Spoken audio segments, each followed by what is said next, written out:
sir.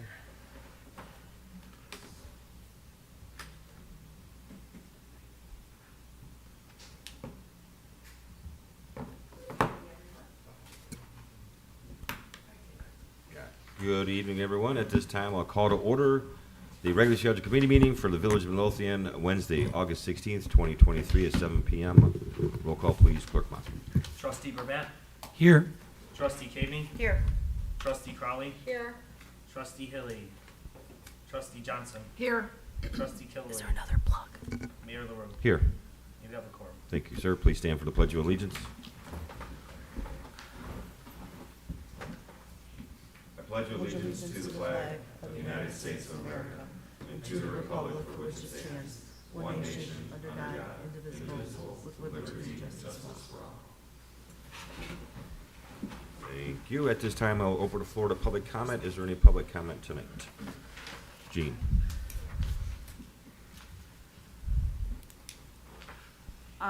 Let's see, the beautification committee meeting will be held next Thursday here at the, in the chambers. And I was talking, at National Night Out, I was talking to a alderman from Oak Forest, and they were having the same problems with the motorized scooters and bikes and that.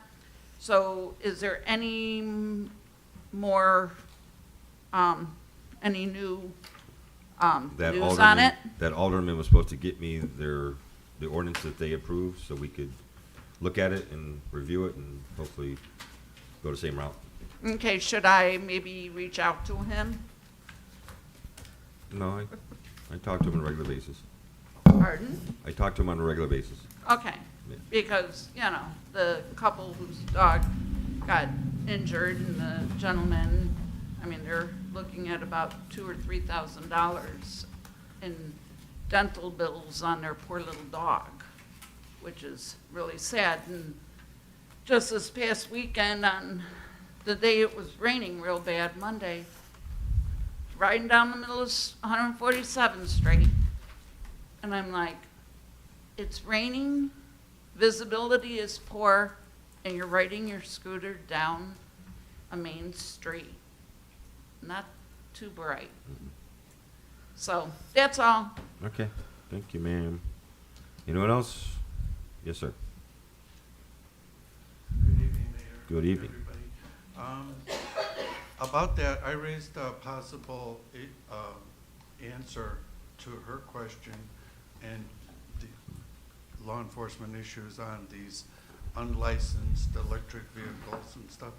And I said, they're motor vehicles.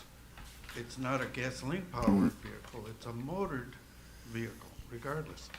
Mandate insurance on these people, on these vehicles, whoever drives them, mandate insurance. That accident would have been covered by insurance on whoever harmed that dog. Is there, on another topic, you know, I'm just wondering if there was any discussion on that from your end, on these regulations. It's not a law, it's regulations that would empower law enforcement to address these motored vehicles. I believe a motorcycle starts at 250 cc's, and that's what's covered by the state. But Perhaps, I know that's a law, but the village can mandate insurance. It still has to be a law passed by the village so that the police can enforce it. Exactly, Yeah. for the village. Do you know anything about what the status is of that bowling alley on Cicero Avenue in Oak Forest? I know it's Oak Forest, not yours, but I haven't heard any news about. I've heard lots of rumors, but nothing to share in public, no. I know a lot of longtime customers and friends that used to go there every week. And I'm wondering, Mr. Mayor, if, on a personal matter, if I could ask your attorney a question after your meeting tonight on a personal matter. regarding a village issue, or No, is it it's on a a personal issue? matter. For me, I need just to ask a question, That'll be about up to Attorney a Valdez legal- to, Yes, you may. a legal recommendation and something. Thank Alright, you, sir. thank you. Thank you. Gene? May I add something, Gary? Sure. My comment? It's not just the electric vehicles, it's also the gas powered. Ever since I brought this up, a lot of people have reached out to me about it and saying, oh, we have the gas, powered, dirt bikes flying up and down my street. And over at the Park District, the one day we were sitting there after one of our T-ball games, and a kid was on the bike trails flying, he was going pretty fast, and it was a gas powered, it wasn't an electric, it was a gas powered. Yeah. So it's, when you do the ordinance, if maybe we could include both in it, that would be great. All right, Thank you. thank you. Could I respond? If the identity of the perpetrator is known, civil They're lawsuits, handling Okay. the owners. yeah, civil lawsuits would put a dent in this kind of behavior if these people are, take their houses. All right, thank you all. Anyone else? No? All right, I'll close for the public comment. Moving on to trustee business, trustee Johnson. Thank you, Mayor. Just a couple things is, the community picnic, it was just on Sunday. I'd like to thank those that attended. I think everyone had a good time. I'd like to thank our vendors for helping to make the picnic a success. The kids really liked all the activities that we had for them. I'd like to thank Public Works for coming out and providing what we needed for the event. I'd like to thank the police department for ensuring it was a safe and fun event for our attendees. I'd like to thank the board for their support. As always, I'd like to offer my gratitude and thanks to the committee for their support of the event. Their commitment and enthusiasm is second to none. I'd also like to inform the board that Trustee Crowley was a part of the adult team that won the egg tossing contest, and she has a first place trophy, so. I do, So the you egg get- toss queen. You'll get to see it. Slip that. That would be me and resident Mary Damiani Yes. who won that. And Yes. we were like a football field away. Yep, they did a great job.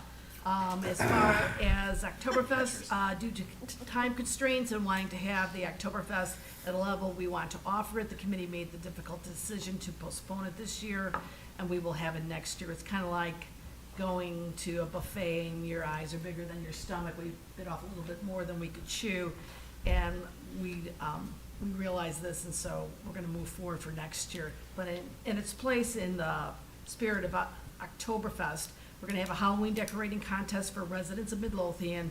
The committee's going to come up with rules to host and judge the decorating contest, and we'll announce that in September. I'd also like to let the board know that I have posted the open front office clerk 2 water bill position, clerk position. I posted it to the village website. Thank you to Jackie. We posted it on the Illinois Municipal League's website under their employment opportunity section. We posted it to the South Suburban Mayors and Managers Association. I'm happy to report we've received 2 resumes as of today, and this was only done on Monday and Tuesday. And as we move forward with the hiring process, I'll let the board know. And that's all I have. Thank you, ma'am. Trustee Burbank. I'd like to make a motion to approve the invoice 23080051 from Robinson Engineering. Sorry, go ahead. Pardon? Sorry, I thought you were done. For the Jolly Homes flood mitigation project. I'll second. Any discussion? To be clear, this was the CDBG DR money that we got from the county for the 151st Street and Jolly Home subdivision flood solutions, and the total is $27,333.50. Anyone else? Roll call, please. Clerk Clausen. Trustee Burbett, Aye. trustee Cagney, Aye. trustee Crowley, Aye. trustee Johnson. Aye. Motion carries. Thank you, sir. That's all I have. That's all I have. Thank you, sir. Trustee Caveney. I have nothing, Mayor. Thank you, ma'am. Trustee Crowley. Just a couple of things this evening, sir. I had sent a couple of emails out to the board.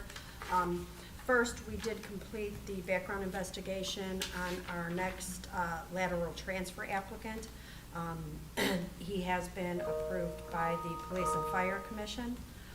So I would ask that next week we have it on the agenda for swearing in. Deputy Chief will have us a little summary with his name and all the information this week. Next on my agenda, I also sent an email to the board regarding the purchasing of a cabinet. This is for the police department. We need a new ticketing cabinet. That total, that's not correct, a ticket holding cabinet so that we can keep the tickets organized and enclosed. The total for that cabinet is $3,044.95 to be paid out of seized funds, and I did send that to everybody if anybody had any questions. I'll send you the invoice. Would you add that to the consent agenda for next week, ma'am? Next on my list, I had also sent out an email to the board about we need to replace 5 radar computers on our squads. I got a revised total yesterday. The total of that, I was gonna ask for it not to exceed 15,000 because we thought that it was going to be, sorry, I lost my place here.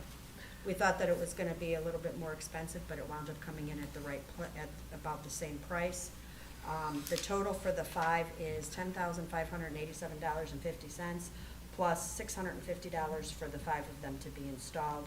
So both quotes together, I would be asking for approval to purchase these radars and have them installed for a total of $11,237.50. And those would also be paid out of seized funds. I think I sent those last quotes out today, so Jackie, I added you on it, I think, before the meeting, so you have these quotes. Just so everyone knows, Public Safety Direct quoted 2.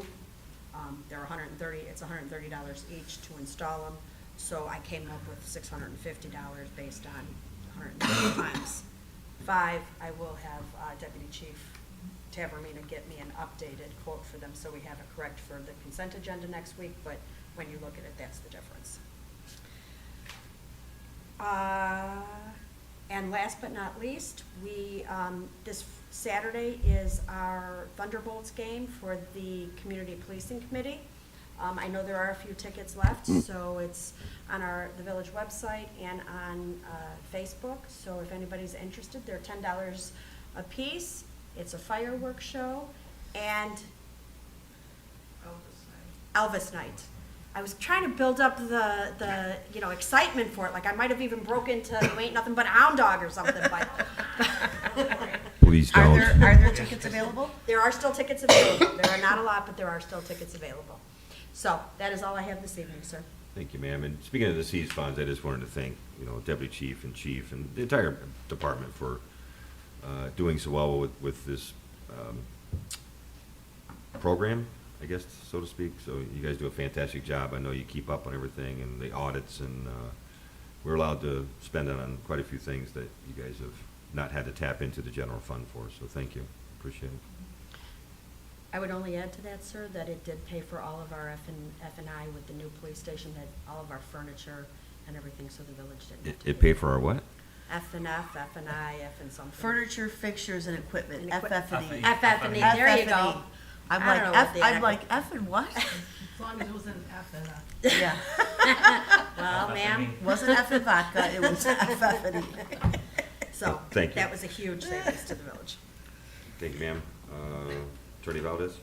Yes, pursuant to the mayor's direction and trustee Caveney's and trustee Crowley's suggestion regarding our vacant property registration ordinance, there were some improvements that were suggested by trustee Crowley, which I reviewed individually and incorporated to the best of my ability into our ordinance. I understand that some of the items that are not in here may have been in other ordinances.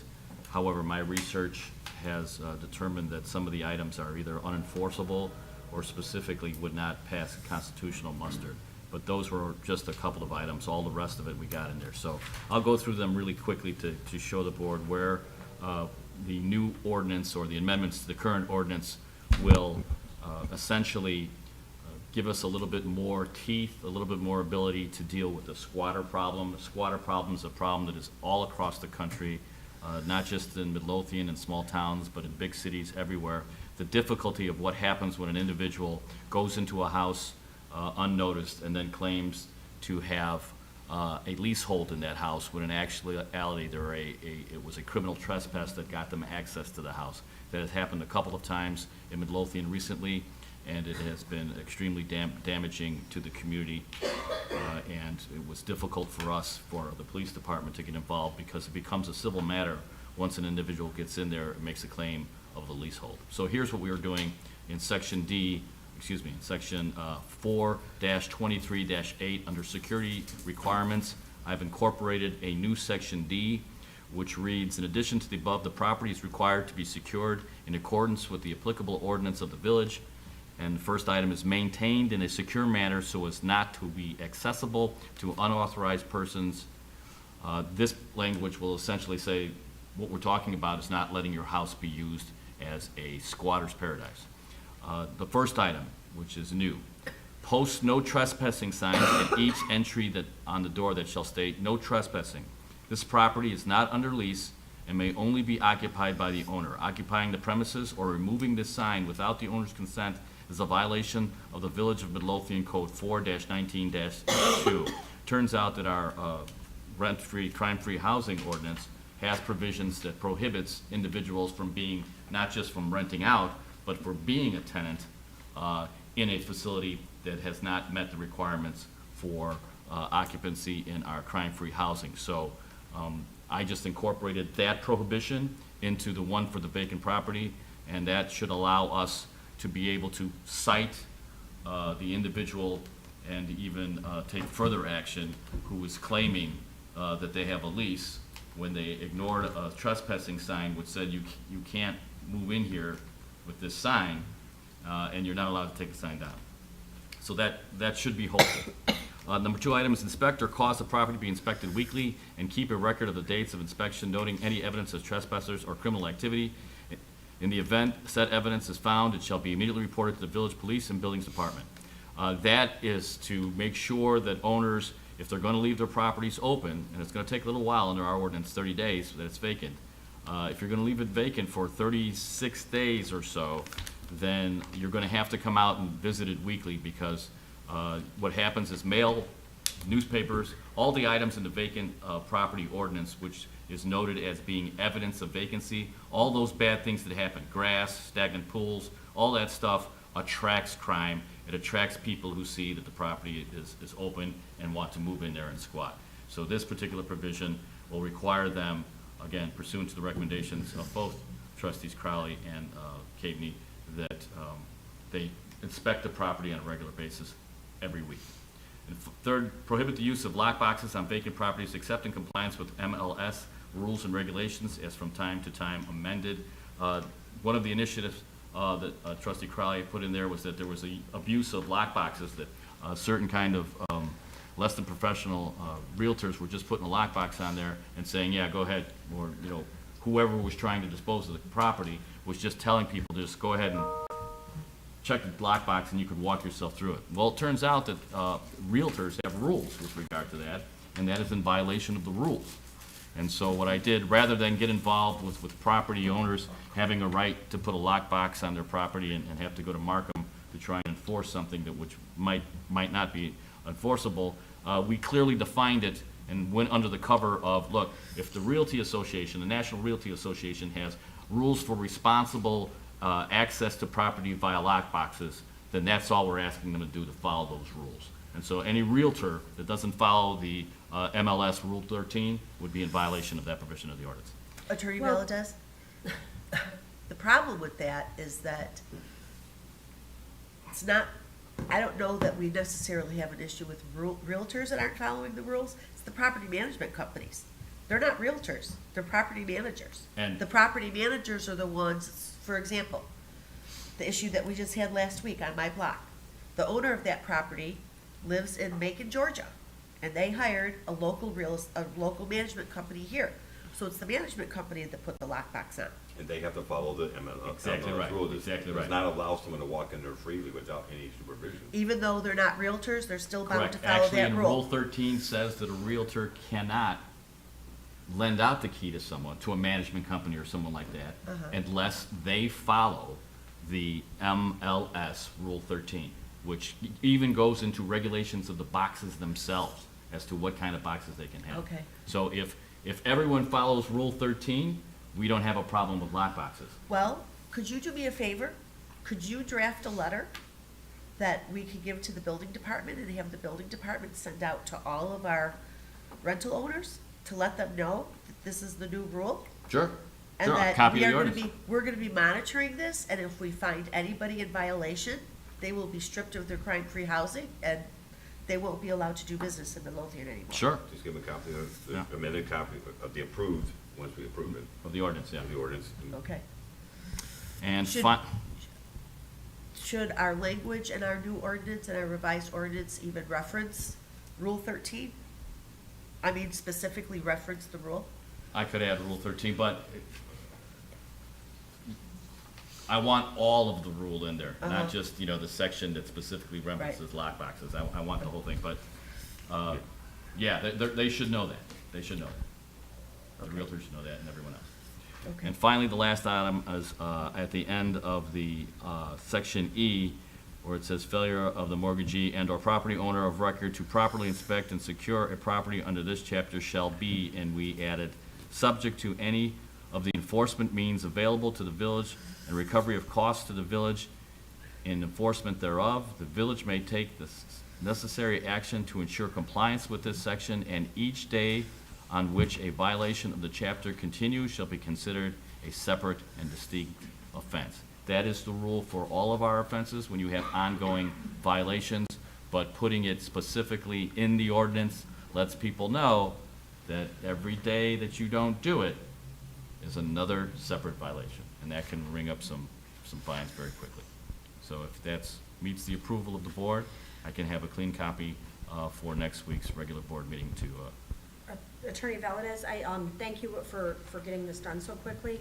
I did just send out, after our conversation last week, there was some question about contact information, and I found some good language that I thought we could incorporate that requires all property managers to have somebody within the metropolitan Right. Chicagoland area as a 24-hour contact, and that they have to update that, which is not in our current ordinance. So I just sent some examples. It's a little, I just emailed it so you could copy and paste whatever language you like or look at it.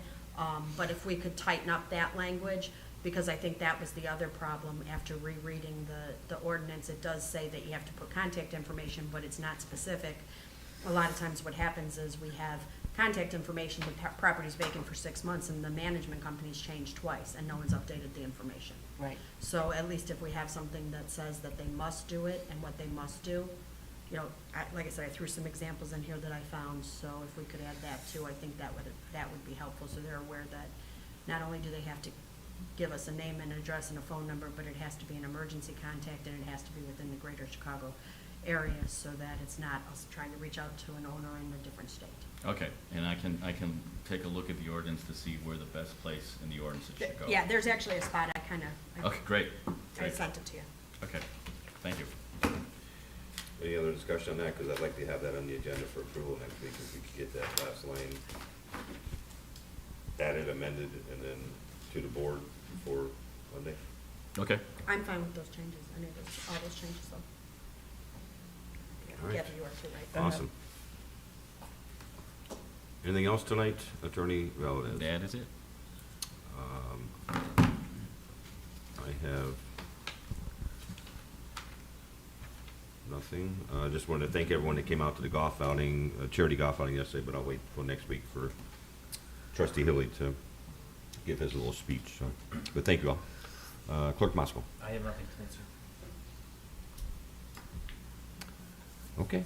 Then seeing there's no further business coming before the board, I'm looking for a motion to adjourn. I'll make the motion. I'll second. All in favor? Aye. All opposed? Meeting adjourned. Thank you all.